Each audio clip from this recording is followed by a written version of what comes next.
et bienvenue en ce 4e dimanche de l'Avent.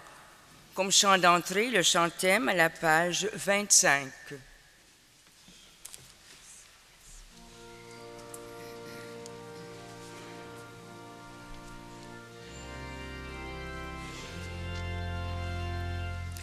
Oui, c'est aujourd'hui que s'accomplit cette promesse.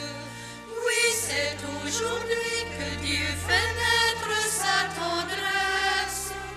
Au cri du prophète, relève la tête. Dieu est au milieu de nous. C'est aujourd'hui que la promesse de bonheur va s'accomplir pour ta maison. C'est aujourd'hui que la tendresse du Seigneur va s'établir sur les nations. Oui, c'est aujourd'hui que s'accomplit cette promesse. Oui, c'est aujourd'hui que Dieu fait naître sa tendresse. Au cri du prophète, relève la tête. Dieu est au milieu de nous. Non, il ne dort ni ne sommeille ton gardien. Il est fidèle, ne craint rien. Il semble loin, mais il est proche maintenant, caché dans un petit enfant. Oui, c'est aujourd'hui que s'accomplit cette promesse. Oui, c'est aujourd'hui que Dieu fait naître sa tendresse. Au cri du prophète, relève la tête. Dieu est au milieu de nous.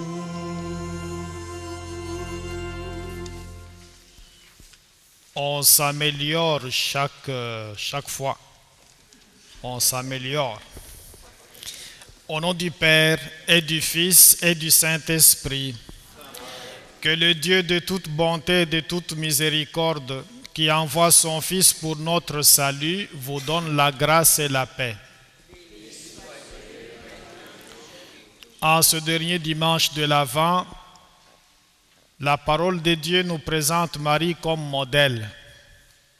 Tout en la gardant dans nos cœurs, préparons-nous à la célébration de cette Eucharistie. Tournons-nous avec confiance vers son Fils qui nous rassemble dans sa miséricorde. Tu as emprunté la voie de l'obéissance et de l'humilité pour nous sauver. Seigneur, prends pitié de nous. Tu es venu dans le monde pour nous montrer le chemin de la vraie offrande au Père. Ô Christ, prends pitié de nous. Tu as été élevé dans la gloire du royaume où tu intercèdes pour notre salut. Seigneur, prends pitié de nous. Que Dieu Tout-Puissant et Miséricordieux, qui envoie son Fils pour sauver l'humanité, nous guérisse de nos péchés et nous conduise à la vie éternelle. Prions le Seigneur. Que ta grâce, Seigneur notre Père, se répande dans nos cœurs. Par le message de l'ange, tu nous as fait connaître l'incarnation de ton Fils bien-aimé. Conduis-nous par sa passion et par sa croix jusqu'à la gloire de la résurrection. Par Jésus, le Christ notre Seigneur.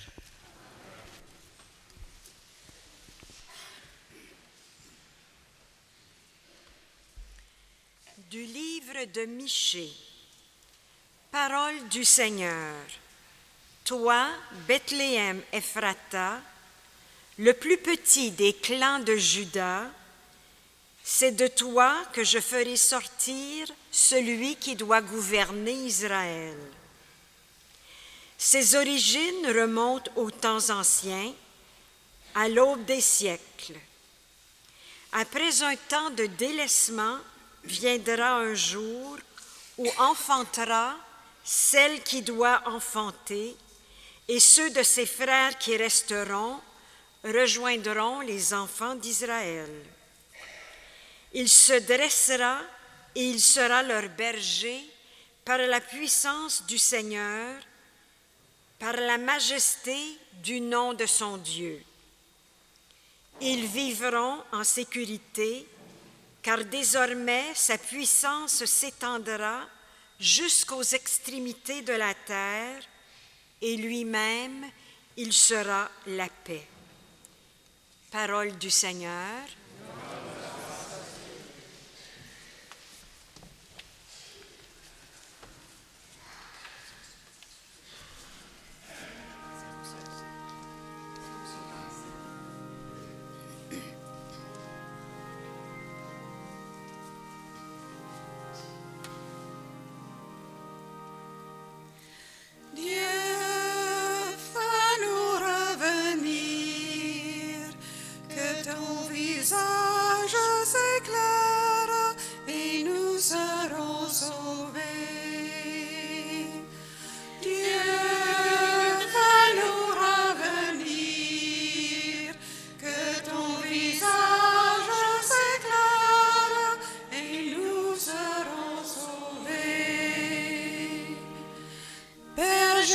Israël, écoute, toi qui conduis ton troupeau, resplendis, réveille ta veillance et viens nous sauver.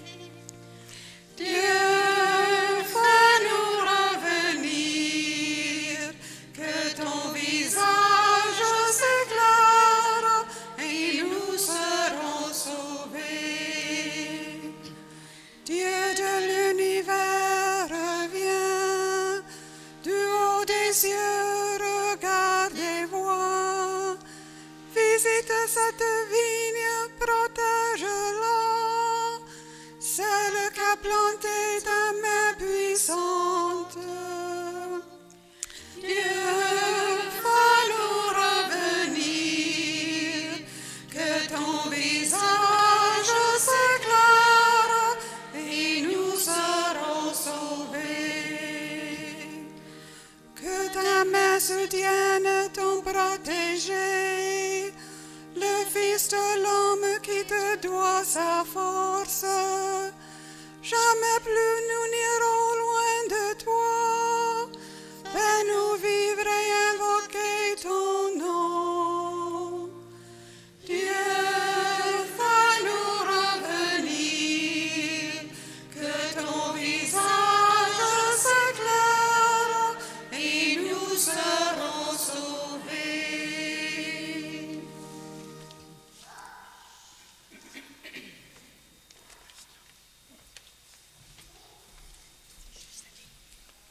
De la lettre aux Hébreux.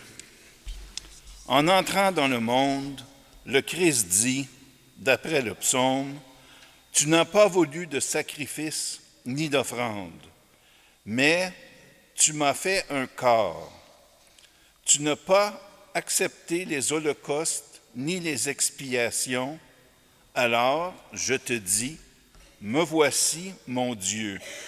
Je suis venu pour faire ta volonté, car c'est bien de moi que parle l'Écriture. » Le Christ commence donc par dire, « Tu n'as pas voulu ni accepté les sacrifices et les offrandes, les holocaustes et les expiations pour le péché que la loi prescrit d'offrir. » Puis il déclare, « Me voici, je suis venu pour faire ta volonté. » Ainsi, il supprime l'ancien culte pour établir le nouveau. Et c'est par cette volonté de Dieu que nous sommes sanctifiés grâce à l'offrande que Jésus-Christ a fait de son corps une fois pour toutes. Parole du Seigneur. Nous rendons grâce à Dieu.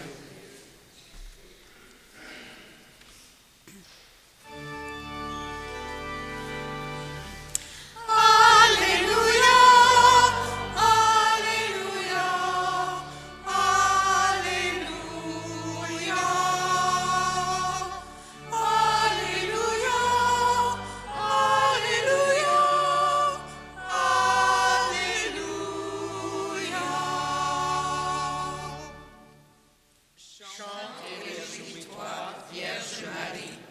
celui que l'univers ne peut contenir, demeure en toi. Alléluia, Alléluia, Alléluia,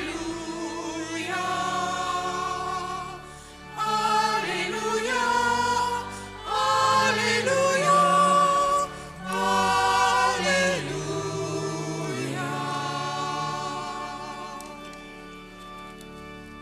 Le Seigneur soit avec vous. Évangile de Jésus-Christ selon saint Luc. En ces jours-là, Marie se mit en route rapidement vers une ville de la montagne de Judée. Elle entra dans la maison de Zacharie et salua Élisabeth. Or, quand Élisabeth entendit la salutation de Marie, l'enfant tressaillit en elle. Alors Élisabeth fut remplie de l'Esprit Saint et s'écria d'une voix forte, « Tu es bénie entre toutes les femmes, et le fruit de tes entrailles est béni. Comment ai-je ce bonheur que la mère de mon Seigneur vienne jusqu'à moi? Car lorsque j'ai entendu tes paroles de salutation, l'enfant a tressailli d'allégresse au-dedans de moi. Heureuse celle qui a cru à l'accomplissement des paroles qui lui furent dites de la part du Seigneur. » Alléluia, Alléluia, Alléluia, Alléluia,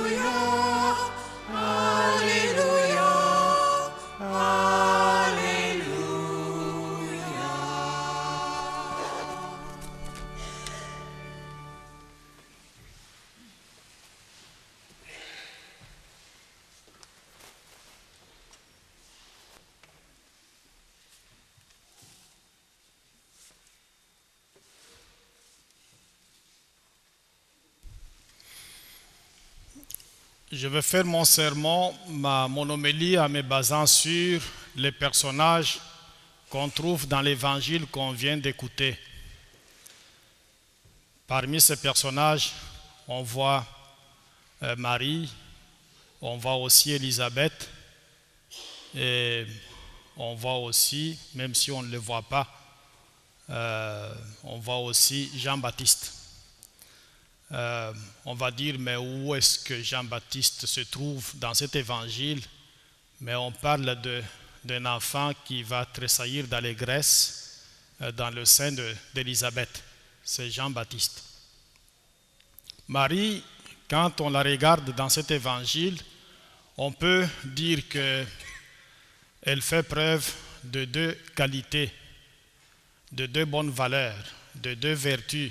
La première, c'est la vertu de l'humilité.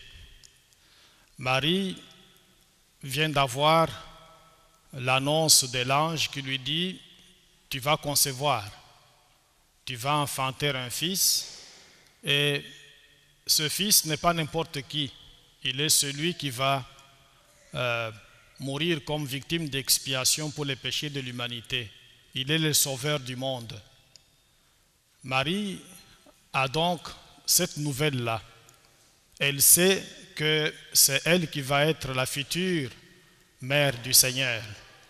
Mais elle ne prend pas cette annonce pour pouvoir s'enorgueillir et rester chez elle en disant « Moi, vous savez, je suis la future mère du Seigneur. Il faut plutôt que les gens viennent chez moi pour me rendre des services, me visiter, viennent se courber devant moi. » C'est Marie plutôt qui prend l'initiative pour aller chez sa cousine Élisabeth. Elle sort de son château de future mère du Seigneur, elle va aller chez sa cousine Élisabeth. Elle fait donc preuve d'humilité. Marie est aussi la femme qui fait preuve de serviabilité, parce que quand elle va se rendre chez Élisabeth, elle va passer quelques mois avec elle, non pas pour se faire servir, mais c'est pour servir sa cousine Élisabeth. Elle fait donc preuve de serviabilité. Élisabeth, de son côté, c'est une dame qui fait preuve de gratitude. Marie est chez elle, elle lui rend service et Élisabeth dit « Comment ai-je ce bonheur que la mère de mon Seigneur vienne jusqu'à moi ?» Élisabeth est donc une femme reconnaissante. On lui rend service, elle est contente, elle est fière de ça, et puis elle le reconnaît, elle le manifeste aussi. Je le dis pourquoi? Parce que des fois, on peut trouver dans notre entourage le plus immédiat des gens à qui on fait des choses, mais qui pensent que c'est leur droit, qui ne prononcent jamais un petit mot composé de 5 lettres, merci. On en a dans toutes les familles. Il y en a à qui on peut faire toutes sortes de choses, mais c'est toujours insignifiant, c'est toujours insuffisant. Élisabeth fait donc preuve de reconnaissance. C'est une femme qui est pleine de gratitude et qui est capable de dire merci, compte tenu du fait que Marie est allée lui rendre service. Et le troisième personnage, c'est Jean-Baptiste, qui est encore dans le sein de sa mère Élisabeth. On dit que dès que les deux dames se sont saluées, l'enfant, Jean-Baptiste, qui était dans le sein de sa mère, a commencé à bouger. On dit qu'il a tressailli. Il n'a pas tressailli de colère. Il n'a pas tressailli d'animosité. Il a commencé à tressaillir, mais d'allégresse. Beaucoup de gens qui étudient la Bible ont toujours vu dans cette réaction de Jean-Baptiste une rencontre mystérieuse entre l'enfant Jésus, qui était déjà conçu dans le sein de Marie, et l'enfant Jean-Baptiste, qui était dans le sein de sa mère Élisabeth, qui est content, qui va bouger d'allégresse. Pourquoi? Parce que la promesse que Dieu avait faite à l'humanité, comme quoi un fils va être né. Ce fils-là, ce n'est pas n'importe qui. Ce fils-là, c'est Emmanuel, Dieu avec nous. Ce fils-là, c'est Jésus, le Seigneur sauve. Cette promesse-là que Dieu avait faite s'accomplit en ce moment-là. Et Jean-Baptiste est donc content de pouvoir bouger dans le sein de sa mère pour exprimer cette joie que l'humanité va exprimer aussi beaucoup plus tard. Il est donc prophète de joie. Et la joie est indispensable. Quels que soient les moments difficiles que nous pouvons vivre, c'est toujours mieux de travailler cette dimension-là de la joie. Parce que des fois, on ne voit pas des bonnes choses que le Seigneur fait pour nous. Il en fait tellement que si on est plutôt hypnotisé par l'une ou l'autre chose qui nous préoccupe, on ne voit pas beaucoup d'autres choses qui sont agréables que le Seigneur accomplit pour nous. La joie est donc quelque chose de beau. Elle guérit beaucoup de maladies, elle apporte beaucoup de bienfaits à notre corps et à notre esprit. Il faut donc travailler fort pour toujours l'avoir. Veuillez vous lever, s'il vous plaît. Je crois en Dieu le Père Tout-Puissant, Créateur du ciel et de la terre, et en Jésus-Christ, son Fils unique, notre Seigneur, qui a été conçu du Saint-Esprit, est né de la Vierge Marie, a souffert sous Ponce Pilate, a été crucifié et mort, a été enseveli, est descendu aux enfers. Le troisième jour est ressuscité des morts, est monté aux cieux, est assis à la droite de Dieu le Père Tout-Puissant, d'où il viendra juger les vivants et les morts. Je crois en l'Esprit Saint, à la Sainte Église catholique, à la communion des saints, à la rémission des péchés, à la résurrection de la chair, à la vie éternelle. Amen.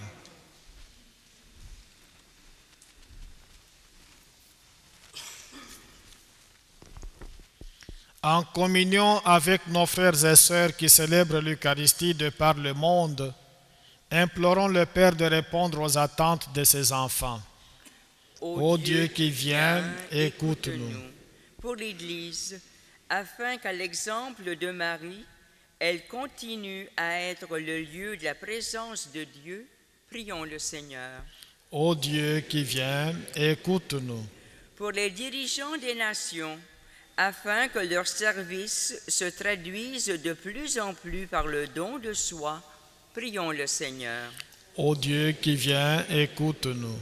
Pour les familles qui se préparent à Noël, afin qu'elles s'ouvrent comme Marie à la volonté de Dieu, prions le Seigneur. Ô Dieu qui viens, écoute-nous. Pour les personnes seules, sans abri ou pauvres, afin qu'elles trouvent assistance et réconfort durant le temps des fêtes, prions le Seigneur. Ô Dieu qui viens, écoute-nous.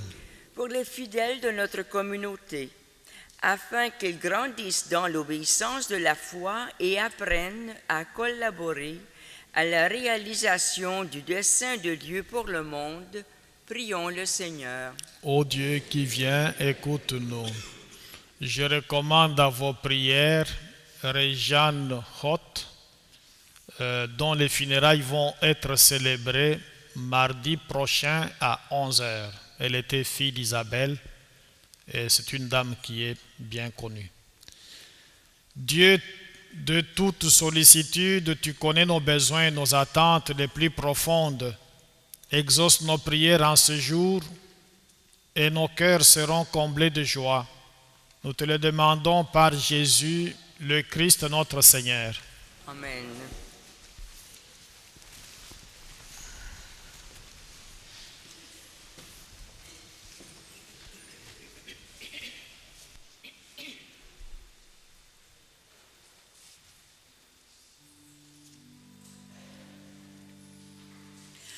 Vierge bénie entre toutes les femmes, Mère choisie entre toutes les mères, Mère du Christ et Mère des hommes, donne-nous ton Fils, donne-nous ton Fils.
choisie entre toutes les mères, Mère du Christ et Mère des hommes, donne-nous ton Fils, donne-nous ton Fils.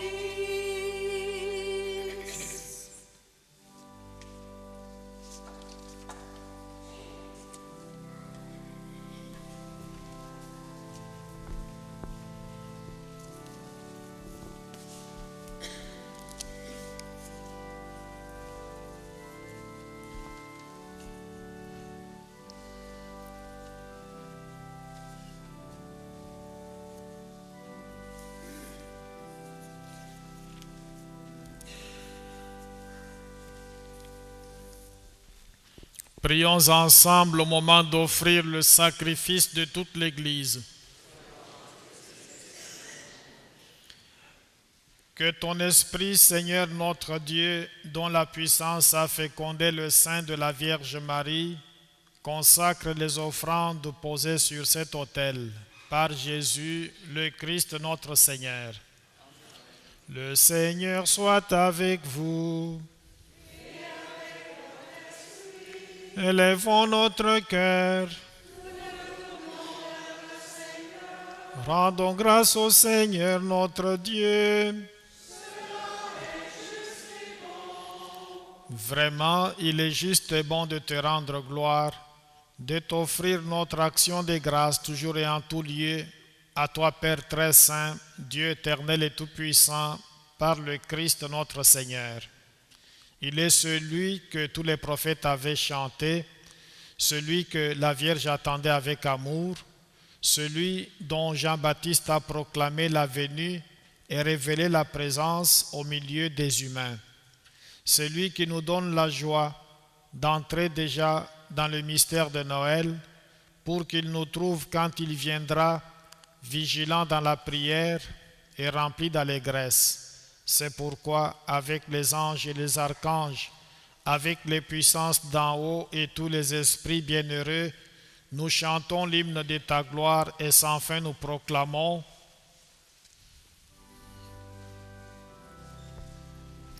Saint le Seigneur, Dieu de l'univers, le ciel et la terre sont remplis de ta gloire.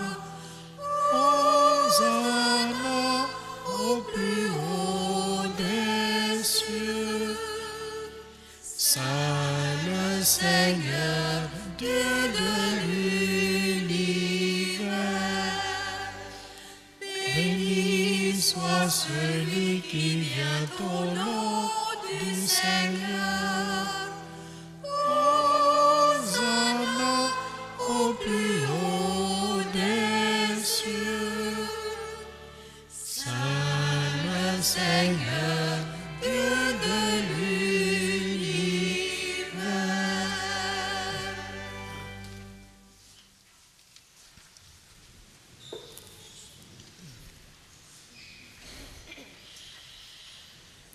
Toi qui es vraiment saint, toi qui es la source de toute sainteté, nous voici rassemblés devant toi et dans la communion de toute l'Église. En ce premier jour de la semaine, nous célébrons le jour où le Christ est ressuscité d'entre les morts. Par lui que tu as élevé à ta droite, Dieu notre Père, nous te prions. Sanctifie ces offrandes en répandant sur elles ton esprit, qu'elles deviennent pour nous le corps et le sang de Jésus, le Christ notre Seigneur. Au moment d'être livré et d'entrer librement dans sa passion, il prit le pain, il rendit grâce, il le rompit et le donna à ses disciples en disant: Prenez et mangez-en tous, ceci est mon corps livré pour vous.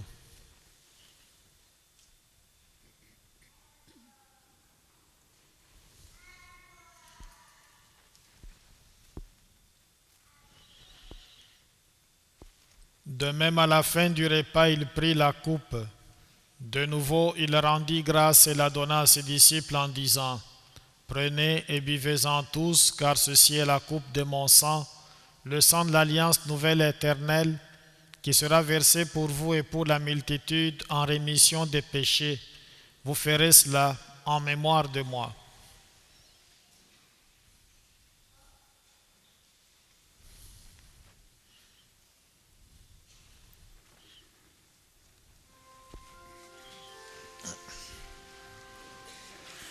Tu as connu la mort, tu es ressuscité, et tu reviens encore pour nous sauver.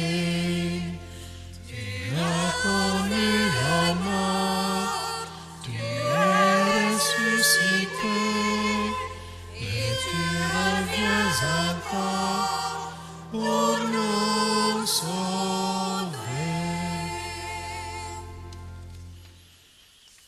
Faisant ici mémoire de la mort et de la résurrection de ton Fils, nous t'offrons, Seigneur, le pain de la vie et la coupe du salut, et nous te rendons grâce car tu nous as choisis pour servir en ta présence. Humblement te demandons qu'en ayant part au corps et au sang du Christ, nous soyons rassemblés par l'Esprit Saint en un seul corps.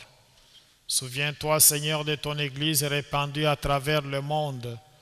Fais-la grandir dans ta charité avec le pape François, notre évêque Thorens, son auxiliaire Christian et tous ceux qui ont la charge de ton peuple. Souviens-toi aussi de nos frères et sœurs qui se sont endormis dans l'espérance de la résurrection et de tous les humains qui ont quitté cette vie. Nous te prions spécialement pour Roger Boisvenu, John Bedford, et nous prions aussi à l'intention spéciale pour Patrick, parents et amis de fin de Nicole et Sylvie Filion, Fernand Corbeil, Cécile Laplante, Paul Simoneau, Marcel Perriard, Michel Tivierge, Robert Lalonde, Lise Terrien, Jean-Paul Charon, Pierre-Paul Séguin, André Perriard et Roch Pilon. Et avec Gisèle Roberge, nous prions aussi avec saint Antoine de Padoue. Reçois-les dans ta lumière auprès de toi. Sur nous tous enfin, nous implorons ta bonté. Permets qu'avec la Vierge Marie, la bienheureuse Mère de Dieu, avec Saint Joseph, son époux, avec les apôtres et les saints de tous les temps qui ont vécu dans ton amitié, nous ayons part à la vie éternelle et que nous chantions ta louange par Jésus-Christ, ton Fils bien-aimé.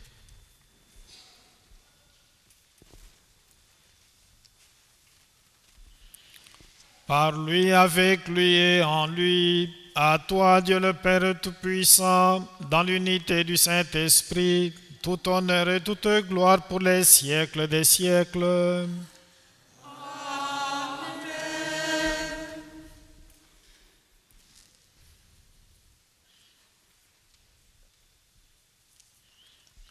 Unis dans le même esprit, nous pouvons dire avec confiance la prière que nous avons reçue du Sauveur. Notre Père, qui es aux cieux, que ton nom soit sanctifié, que ton règne vienne, que ta volonté soit faite sur la terre comme au ciel. Donne-nous aujourd'hui notre pain de ce jour. Pardonne-nous nos offenses, comme nous pardonnons aussi à ceux qui nous ont offensés. Et ne nous soumets pas à la tentation, mais délivre-nous du mal. Délivre-nous de tout mal, Seigneur, et donne la paix à notre temps.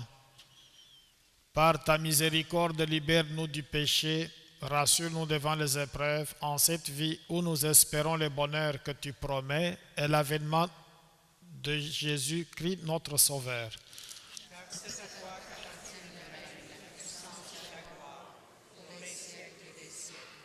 Seigneur Jésus-Christ, tu as dit à tes apôtres, je vous laisse la paix, je vous donne ma paix.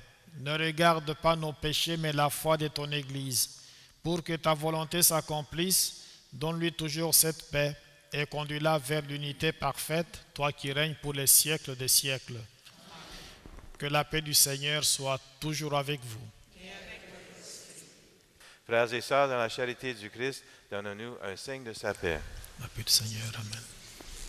La paix du La Seigneur. paix du Seigneur. Oh, ok, la paix du Seigneur.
Heureux les invités au repas du Seigneur. Voici l'agneau de Dieu qui enlève le péché du monde.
Laissons pas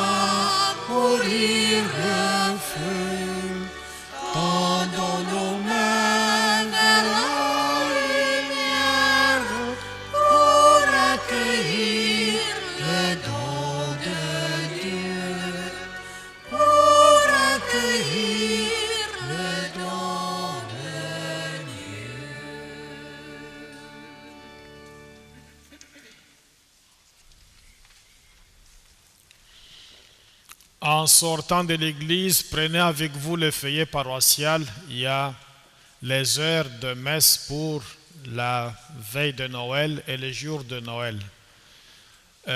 Au bureau, on n'a pas de personnes pour pouvoir répondre toujours au téléphone afin de dire aux gens les heures de messe.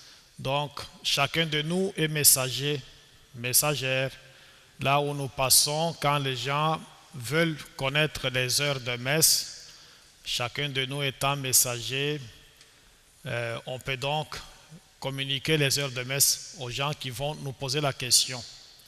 Des fois, on entend les gens demander à quand la messe de minuit.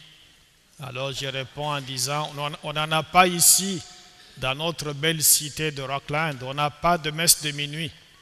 Nos messes commencent à 5 heures. Donc, la première à 5 heures, la deuxième à 7 heures, la dernière à 9 heures. J'espère qu'on aura l'occasion de voir le Père Noël à 7 heures. Et comme ça, il aura l'occasion aussi d'aller chercher les cadeaux pour les enfants. Alors, je vous invite à venir nombreux à ces célébrations-là. C'est toujours beau. Vous avez vu déjà un peu de ça cet avant-midi. On s'améliore. C'est beau. Quand nos talents se mettent ensemble, c'est toujours quelque chose de spécial. Veuillez vous lever, s'il vous plaît. Nous avons reçu dans ton sacrement, Seigneur, le gage de la rédemption éternelle. Accorde-nous une ferveur qui grandisse à l'approche de Noël pour bien fêter la naissance de ton Fils, lui qui vit et règne avec toi dans l'unité du Saint-Esprit, maintenant et pour les siècles des siècles. Amen. J'aimerais qu'on applaudisse un peu notre chorale. Je suis content de voir comment...